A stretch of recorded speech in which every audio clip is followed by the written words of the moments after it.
السلام علیکم ورحمۃ اللہ وبرکاتہ۔ میں ہوں عبدالوہاب اور آپ دیکھ رہے ہیں نقطہ گائیڈنس ٹرینر۔ ناظرین، آج میرے ساتھ میرے استاد محترم حکیم محمد اقبال صاحب موجود ہیں، اور رمضان المبارک کا مہینہ بھی شروع ہونے والا ہے، تو میں نے سوچا کہ اس حوالے سے رمضان المبارک میں سحری اور افطاری کے حوالے سے کچھ ہم گفتگو کر لیں، جس میں آپ کو یہ رہنمائی اور گائیڈنس مل سکے کہ رمضان المبارک میں سحری ہم نے کس طرح کرنی ہے، افطاری کس طرح کرنی ہے، اور اپنی صحت کا خیال کس طرح رکھنا ہے، اور اس حوالے سے جو مسائل ہوتے ہیں ان پر ڈسکس کر لیں۔ حکیم صاحب کی جو ویڈیوز ہیں ان کو آپ نے بہت پسند کیا، اور اس کی میرے خیال میں دو وجہ ہیں۔ ایک وجہ یہ تھی کہ حکیم صاحب کا جو انداز ہے سمجھانے کا وہ نہایت ہی آسان فہم انداز ہے، تو اس وجہ سے بھی آپ نے ان ویڈیوز کو پسند کیا۔ اور دوسری جو سب سے اہم وجہ تھی وہ یہ ہے کہ ہمدردی اور خیرخواہی، انسانیت کے ساتھ خیرخواہی اور ہمدردی کا جذبہ، یہ سب سے اہم چیز ہے، اخلاص سب سے اہم چیز ہے۔ اور ہماری زندگی کے دو شعبے ایسے ہیں جو خالصتاً خدمت کے شعبے ہیں، ایک ہے تعلیم اور ایک ہے علاج معالجہ۔ لیکن بدقسمتی سے آج کے دور میں یہ دونوں شعبے جو ہیں ایک بڑے ہی زبردست قسم کے بزنس بن چکے ہیں۔ آج کا استاد جو ہے وہ مربی نہیں ہے، آج کا استاد جو ہے وہ ایک بزنس مین ہے۔ آج کا جو معالج ہے وہ یعنی ہمدرد نہیں ہے، خیرخواہ نہیں ہے، بلکہ وہ بھی ایک بزنس مین بن چکا ہے۔ وہ اپنے مریضوں کو بطور مریض کے نہیں دیکھتا، بلکہ بطور کسٹمر کے انہیں مطلب ان کے ساتھ جو معاملہ ہے وہ کرتا ہے، وہ کسٹمر سمجھتا ہے، اپنے مریض کو مریض نہیں سمجھتا۔ یہ بہت بڑی وجہ ہیں جس کی وجہ سے بہت بڑی تبدیلی اور خرابی آ چکی ہے۔ حالانکہ معالج کو ایک مربی ہونا چاہیے، مشفق ہونا چاہیے، ہمدرد اور خیرخواہ ہونا چاہیے اپنی۔ تو اللہ تعالیٰ نے حکیم صاحب کے اندر یہ جذبہ رکھا ہے، جس کی وجہ سے انسانیت کو بھی فائدہ ہو رہا ہے، اور آپ بھی ان کی ویڈیوز کو بہت پسند کر رہے ہیں۔ تو آج میں ان کے ساتھ موجود ہوں۔ پہلے تو میں اسی حوالے سے آپ سے یہ سوال کروں گا کہ آج کل کے جو معالج ہیں، ڈاکٹر حضرات ہیں، جیسا کہ ہم دیکھتے رہتے ہیں میڈیا پر بھی، کبھی لاہور میں کبھی کراچی میں ینگ ڈاکٹرز کی ہڑتال ہو رہی ہے، اور مریض باہر تڑپ رہے ہوتے ہیں، اور وہ صرف اپنی تنخواہوں میں اضافے کے لیے اصلاح کر رہے ہوتے ہیں۔ اور پھر اسی طرح بھی ہمارے ایک ویڈیو کے نیچے کل ہی ایک انڈیا سے ایک کسی نے کمنٹ کیا کہ ہمارے ہندوستان میں تو کوئی حکیم کوئی نسخہ بتاتا ہی نہیں ہے کسی کو۔ تو آپ کا کیا خیال ہے، ایک حکیم کو یا ایک ڈاکٹر کو کیسا ہونا چاہیے اپنے انسانیت کے حوالے کے ساتھ؟ السلام علیکم ناظرین۔ دیکھیں، شاہ صاحب نے بہت ہی اچھا سوال کیا ہے۔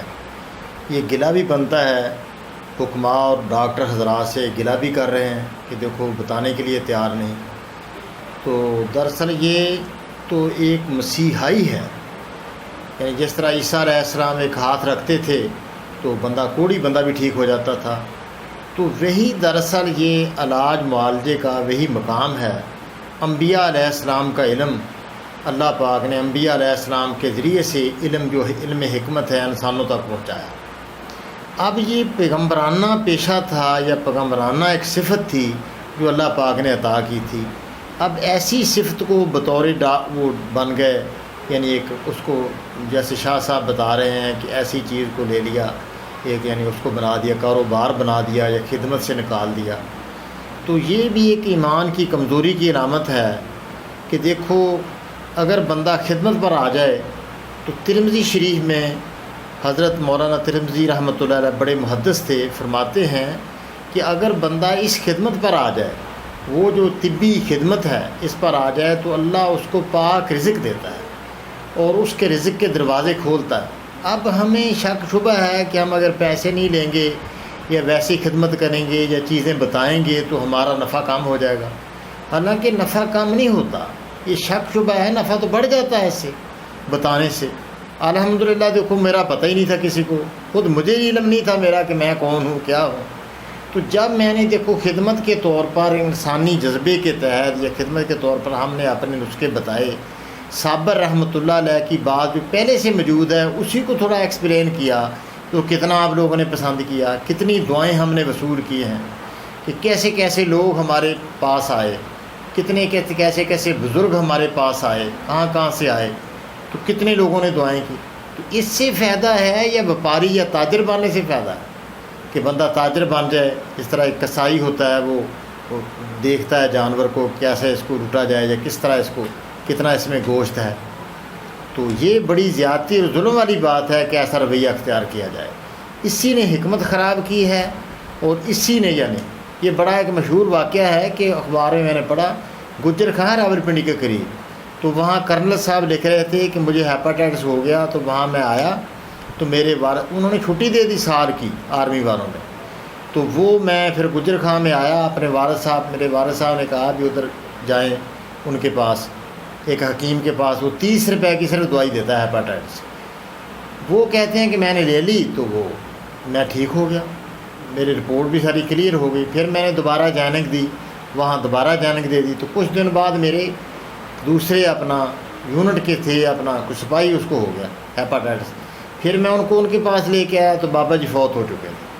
وہ بیٹوں نے بتایا کہ بابا جی نے ہمیں نہیں بتایا, وہ نسخہ بابا جی کا اپنے ہی پاس تھا, وہ دیتے تھے, لوگوں کو شفا بھی ہوتی تھی. اب دیکھو لوگ مر رہے ہیں ہیپاٹائٹس سے, بابا اپنا نسخہ لے کر قبر میں چلا گیا. تو دیکھو بابا کو کیا فائدہ ہوا. اگر بابا بتا دیتا وہ نسخہ ساری دنیا کو دیکھو آرام آ جاتا تو بابا قبر میں بھی آج جنت کے مزے لوٹتا. تو کیا کتنا فائدہ ہوا. فائدہ تو 30 روپے کا ہوتا تھا, اس کو پیسے بھی زیادہ نہیں لیتا تھا. چلو 30,000 لیتا پھر بھی شاید کو فائدہ ہی سمجھتا کہ میں 30,000 والا نسخہ کیوں بتاؤں. پیسے بھی 30 روپے لیتا تھا, بتا اپنے بچوں کو بھی نہیں سکا. یہ بڑا خراب رویہ ہے. حکماء سے میری آج ذانہ التماس ہے کہ اپنے اس کام کو پھیلائیں. آپ کا عزت بھی بڑھ جائے گی, کاروبار بھی آپ کا بڑھ جائے گا, اللہ بھی آپ کے راضی ہو جائے گا, قبر بھی بن جائے گی, حشر بھی بن جائے گی, حضور علیہ السلام بھی آپ کے راضی ہوں گے. یہ امت کا مسئلہ ہے, امت کو ہم بتا رہے ہیں, انسانیت کے بھلے کی بات کر رہے ہیں.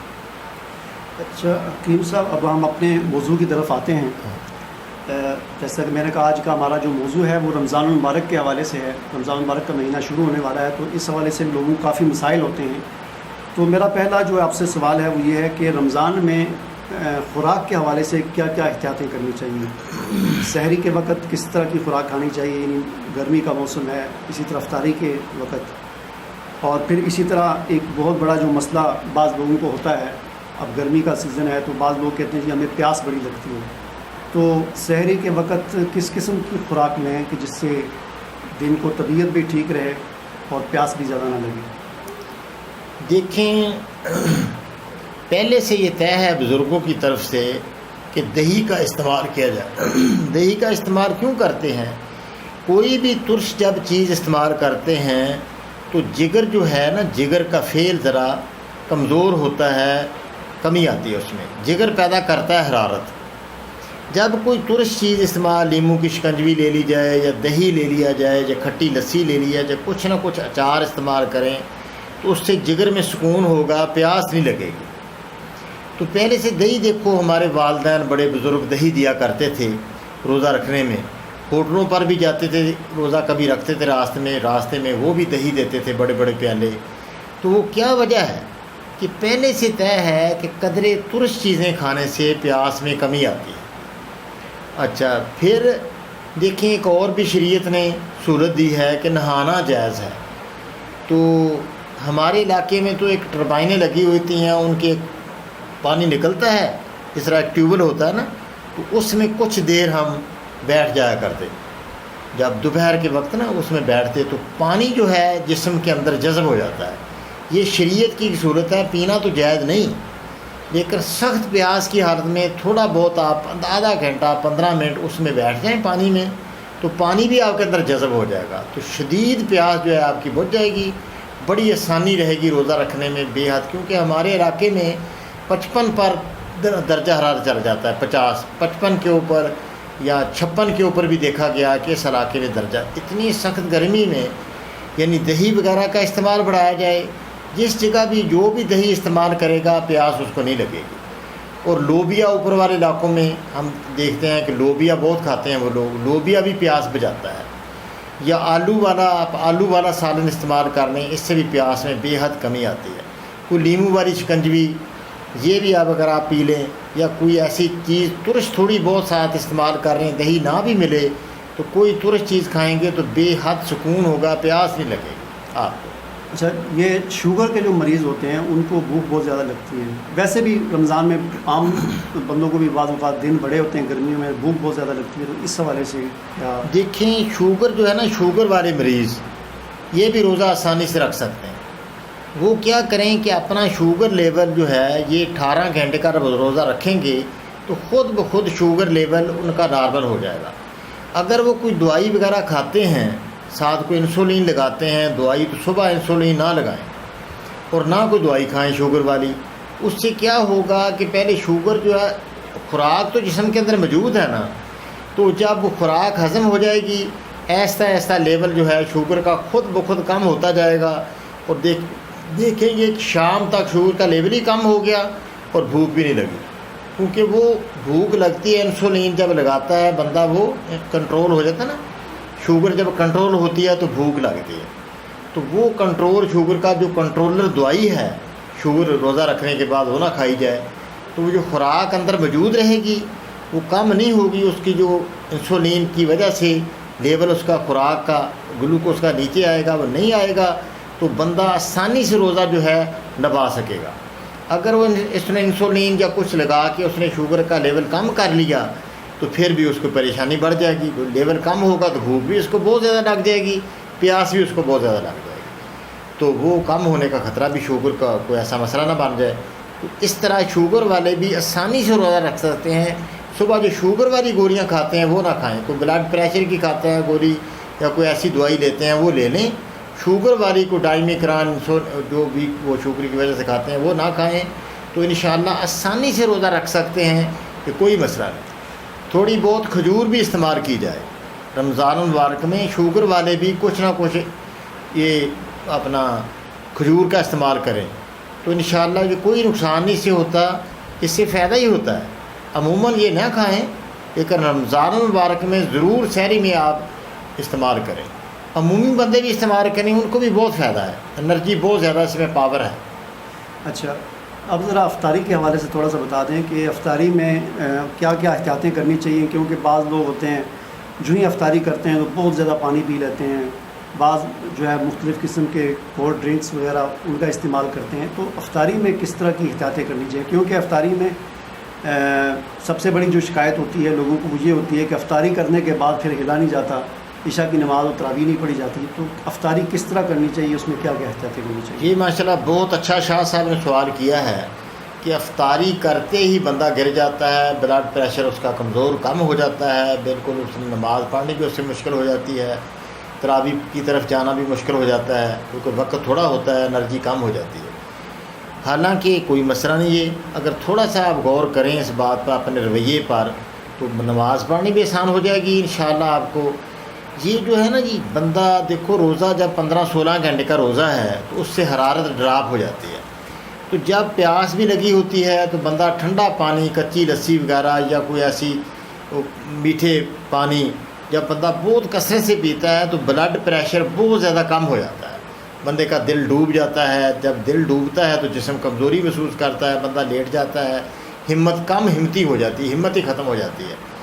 اگر وہ تھوڑا تھوڑا پانی کر کے پیا جائے، یک دم پانی پینا جو ہے نا یہ قطعاً بالکل صحیح نہیں ہے کہ بہت سا پانی آپ آدھے گھنٹے میں 1 گھنٹے میں پورا کریں اپنا پانی، اور قدرے پانی کو گرم چیز بھی کھائیں۔ اس طرح ایک سنت ہے کہ نمک بھی انرجی کو بحال کرنے کے لیے نمکیات بھی کم ہو جاتے ہیں، بندہ 18-20 گھنٹے کا روزہ ہے اس میں نمکیات کی بھی کمی ہو جاتی ہے، تو وہ نمک کے ساتھ روزہ کھلا جائے، یا کھجوریں لے لی جائیں 2-4 کھجوریں، یہ کھجور بھی دیکھو گرم ہے۔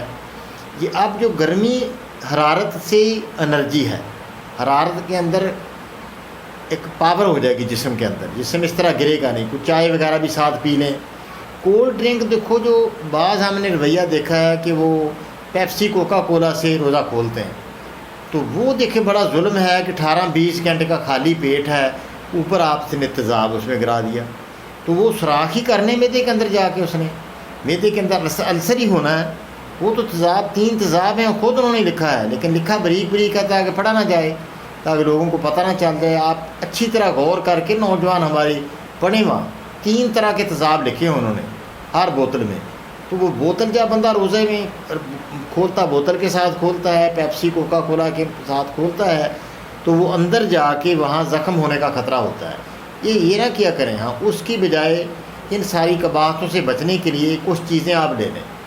مثلا تخم بلنگو عام چیز ہے، یہ لے لیں، اور گوند کتیرا لے لیں، چھلکا اسب گول لے لیں۔ یہ 3 چیزیں آپ لے لیں، چھلکا اسب گول، گوند کتیرا اور بلنگو، یہ ملا لیں۔ یہ 3 چمچیاں آپ آدھا کلو دودھ کے اندر، میٹھے دودھ کے اندر ملا کر ہلا دیں۔ یہ روزہ کھولنے سے 2-2.5 گھنٹے پہلے اس کو بھگو دیں، 2-2.5 گھنٹے میں کھیر بن جائے گی۔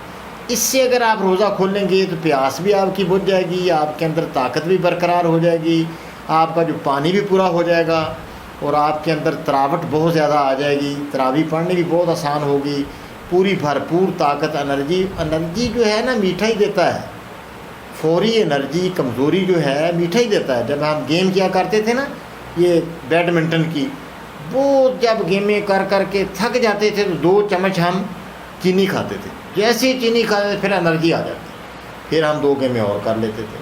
تو فوری توانائی، جسم تھکے ہوئے کے اندر جب انرجی ویسٹ ہو جاتی ہے تو فوری توانائی میٹھا ہی لاتا ہے اندر۔ تو 18 گھنٹے کے روزے سے بھی توانائی کم ہو جاتی ہے، تو میٹھا پانی انرجی پیدا کرے گا۔ تو یہ آپ تھوڑا اس طرح آپ کریں، انشاءاللہ کبھی آپ کو کوئی پریشانی نہیں آئے گی۔ کھجور بھی کھائیں، یہ بلنگو والا پانی، چھلکا اسب گول والا اور گوند کتیرا، یہ بریک کر کے آپ گوند کتیرا ہی بریک کریں، دوسروں ان کو تو بریک کرنے کی کوئی ضرورت نہیں۔ یہ 2-3 چمچ یا 3.5 چمچ اتنے ڈالیں، جو آدھا کلو دودھ میں ملا کے رکھ دیں۔